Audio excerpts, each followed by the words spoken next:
একবার আমার নাম লেখা ফুটবলের মধ্যে নাম লেখা বাবল লেখা লাট মারো 3 বার হলো ফুটবলের মধ্যে বাথরুমের মধ্যে 3 বার নাম লেখা তুই দিছো অত বড় বিদ্যাসাগর তুমি লেখতার হতে তুমি এক অক্ষর লেখতার না 3 অক্ষর মুঞ্জালা অক্ষর কবি সাহিত্য গেছো গা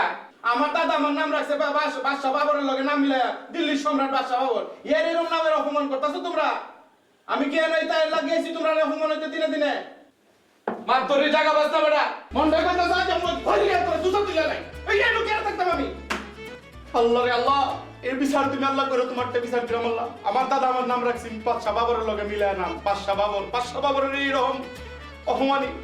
আমি যদি এটা অপমানের সময় যদি না লইতাম করি আমি মানুষের বাচ্চা না মন রাখিস এ ভাই তোমারটা একটা কথা কই রাহি পরগন্তে আমার কোনো দোষ দিতা না এনো যদি কোনো অঘটন ঘটে দু একটা যদি ঠ্যাং টুং ছুটটা মুটটা জায়গা তুমি কিন্তু আমার কিছু কইতা না তুমি কি আমার মনে হয় আমি রাস্তাঘাটের লোক আমার কি মনে হয় আমি বাইশে আইছি পানের জলে আমার কোনো পরিচয় নাই ব্যাকগ্রাউন্ড নাই আমার 2 4 5টা 10টা ফুলান আমার কথা চলে না ট্যাং টুং ভাঙালে আমি ধরে ধরতে লাগালি চিল্লামিলা বলেন ভালো কথা কিন্তু ঘটনাটা কি এটা খুলে কবেন তো আমারে এই যে কাল্লেটা ইয়ারে আমি সেদিন ছাদের উপরে দেখি বলের মধ্যে বাবল লেখিয়া একটা করে লাত মারে বলটা হেমে যায় একবার হেমে যায় একবার আমি মনে হচ্ছে যেটা মনে হয় বলের মধ্যে কোনো কোম্পানির নাম বুঝি বাবর উমায়া সায়া দিয়ে এটা কলম দালি কেটে দিছে বাবর কারবারটা তুমি চিন্তা করো আজ যে গেছি আমি বাথরুমে কিরে বেটা ফায়হানার উপরে এই কমেডের উপরে নিয়ে আমার নামটা লিখে তো দিতে রস আমি তোর কি বাড়াবাতে চাই দিছি আমি কি তোর বাপের কামাই কা এই জায়গায় তুই আমার সাথে তোরস মন টাকা বাড়িও করে দুসা তুলে নিলাম তুমি জানো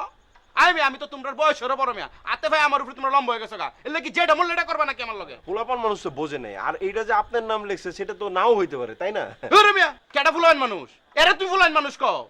তিনটার বাপ হয়ে যাবো বিয়ে হরাই দিলে এরা তুমি ফুলান মানুষ কও শুনো আমি তোমার একটা কথা কয়ে দিতেছি পরন্তে আমার দুস্তাত্তা না আমি লাস্ট ওয়ার্নিং দিয়ে যেতেছি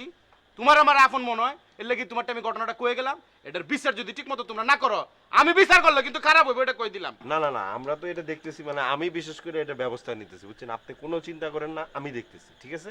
দেখো কয়ে দিলাম ফইনির ফুট জানি গুনানের দুধটা ছয় না একটা সিগারেট দাও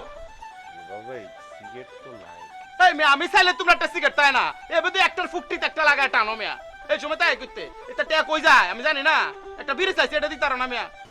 ভাই ঘটনা কি ব্যান বাজার থেকে ঘুরতে আছি রিক্সা দিয়ে ঘুরতেছি কোনো কাহিনী টানি তো বুঝলাম না কাহিনী কিছু না একটু ঘুরে ওইটার না রিক্সা করলে মনটা একটু ফুরফুরা থাকে ভাল লাগে তাই একটু ঘুরতেছি ঠিক আছে ঘুরতেছেন কিন্তু আপনার চেহারাটা দেই মনে হইতেছে কি যেন একটা রহস্য গন্ধ পাইতেছি আমি জিল্লো বছরের 12 মাসে আপনার নাক থাকে বন্ধ তো আবার সর্দির কারণে আপনি আমার এনে রহস্যের গন্ধ পেতেছেন মানে আপনার দে আর কি যেন মনে হইতেছে আর কি আপনি আর গুম টুম করি হালাইবেন নি কোনো এই চিন্তা করি ঘুম করুম না ঘুম করার কি আছে যাইতেছে সামনে ঈদ তো তাই একটু শপিংয়ে যাবো শপিং করি চলেন আর ভাই শপিং করতে যান সমস্যা নাই তো শপিং এর সব বুঝি না আর লই কি শপিং করবেন আরে ভাই আপনার বোঝা লাগবো না শপিং করুম আপনার লিগা চিন্তা করছি ঈদে আপনারই গিফট করুম মানে আপনি কি এখন আপনার টি শার্ট আর প্যান্ট কিনে দেবো সমস্যা আছে গিফট করলে আমি তো করতে পারি আমরা তো এক পরিবারে ঠিক না এর লিগে মনে হলো আপনারা ঈদে কিছু গিফট করি আপনি আরে ঈদে গিফট করবেন হ্যাঁ আসলে বাপ মা মরে যাওয়ার পরে বুঝছেন হাসি ভাই কত ঈদ চলে গেছে কেউ কোনোদিন কোনো গিফট করে নাই ভুলিয়ে গেছি যে ঈদে একটা গিফট লইতে হয় বা ঈদে নতুন জামা কাপড় পরতে হয় এটাই ভুলে গেছি আর না আজকে বহুত দিন পরে আবার মনে করে দিলেন ঈদে নতুন জামা কাপড় এগুলো তো আর মনে থাকে না এখন থেকে কিনবেন এখন থেকে মনে থাকবে সবসময় নতুন কাপড় চোপড়